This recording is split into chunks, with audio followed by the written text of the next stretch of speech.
working with that. I yield back, Mr. Chairman. Thank you very much, Mr. Chairman. Mr. Fattah, thank you very much, and I'm delighted that you're here, and welcome. Well, I'm honored to be able to appear before the Rules Committee, and both you, Mr. Chairman, and the ranking member. But I'm even more honored to sit beside Chairman Wolf and have sat beside him for these many years as he's shepherded this bill through this process. And we have never appeared without a bill that was, bipartisan, and that is the case here. He has just provided extraordinary leadership, and there are items in this bill from human trafficking, which he has championed a major effort throughout the country on, and a number of other items where he mentioned the indictments today in terms of hacking. I think it's safe to say that none of this would have happened without his insistence over many years around this issue when others were not paying any attention to it. Frank Wolf was in the lead.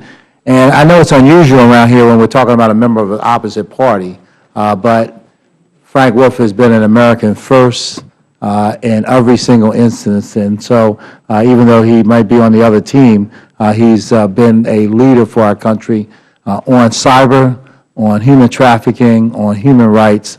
So the bill today is $51.2 billion. There's significant numbers in here that are important to our country. I want to spend a minute and just talk about the law enforcement, Justice Department investments because it's important. Attorney General Holder did a video throughout the DOJ complimenting Chairman Wolf and myself for the work we've done because it's lifted a 3-year hiring freeze and it's been able to make sure that in each of these agencies throughout DOJ that vacancies can be filled and that the needs of the country in terms of law enforcement can be met.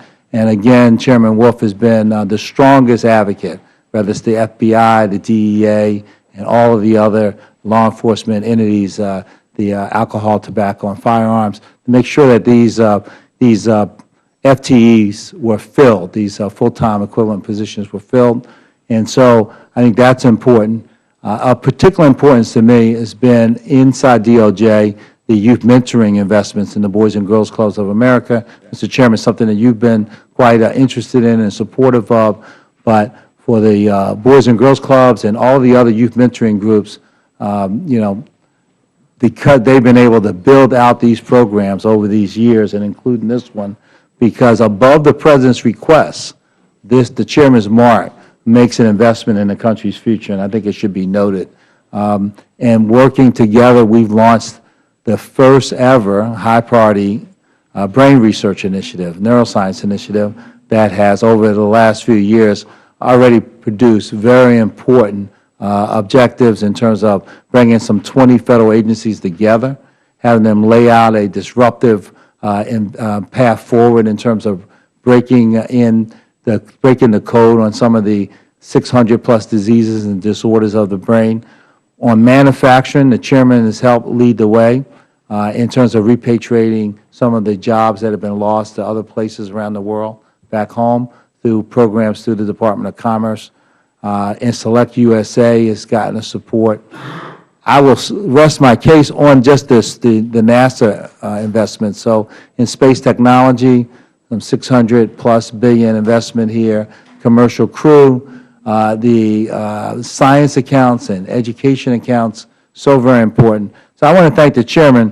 These allocations are tough, but we have put together a bill that I think that as we go to the floor of the House, we'll be proud to support in terms of the investments that are being made in education and in science, and of course with National Weather Service also getting a major kind of support here to both the satellite programs the Chairman mentioned, but to their other weather forecasting activities. So it's been a pleasure to work with Frank Wolf as Chairman. I've learned a lot, and we're going to move this bill through conclusion this year, and knowing that even though it's his last bill, it's not the last we're probably going to hear of Frank Wolf on the critical issues of the day. Thank you.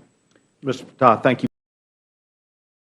very much. I'd first like to ask a question to the gentleman, Mr. Wolf.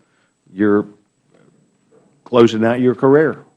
You've had initiatives during the years that you've not only been this subcommittee chairman, but also helped us in other efforts. But in particular, with this CJS, you have put your hand on that your colleague has said, great job.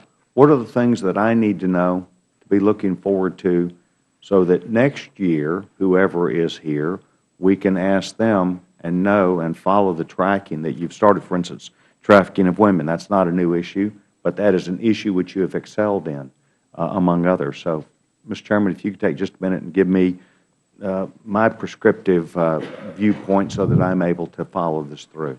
Well, I'm sure whoever takes that spot will do, what they think is appropriate. I think the area of the FBI, cyber, because if you go out, and I would urge every member to see it, you can go to a location in this area whereby you can look and see the names of every company that's being hit.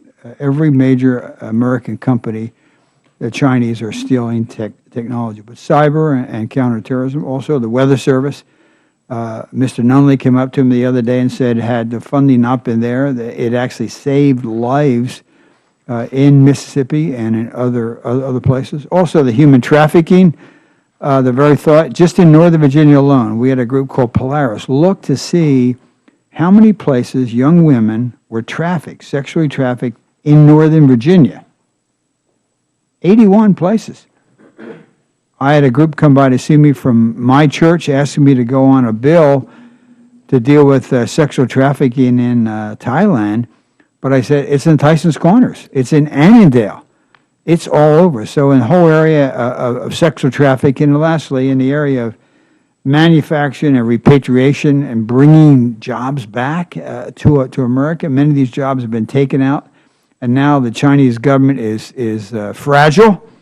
Environmental issues are big problems. The Chinese people want freedom. In fact, in 20 years, China will probably be the largest Christian nation in the world. They have 25 Catholic bishops under house arrest, and Protestant pastors are up in arms, and they're ready to kind of change this government. So it's time to bring business back into America. So there are some of the things. And lastly, and I give Mr. Fattah all the credit, the whole issue on the brain. You don't know, you can't talk to somebody who hasn't had a loved one with Alzheimer's disease, Parkinson's, tumors, and Mr. Fattah has taken this initiative, and with regard to the brain. But there's just a couple of issues, but I'm sure the next member will sort of have their own priorities too. Thank you very much.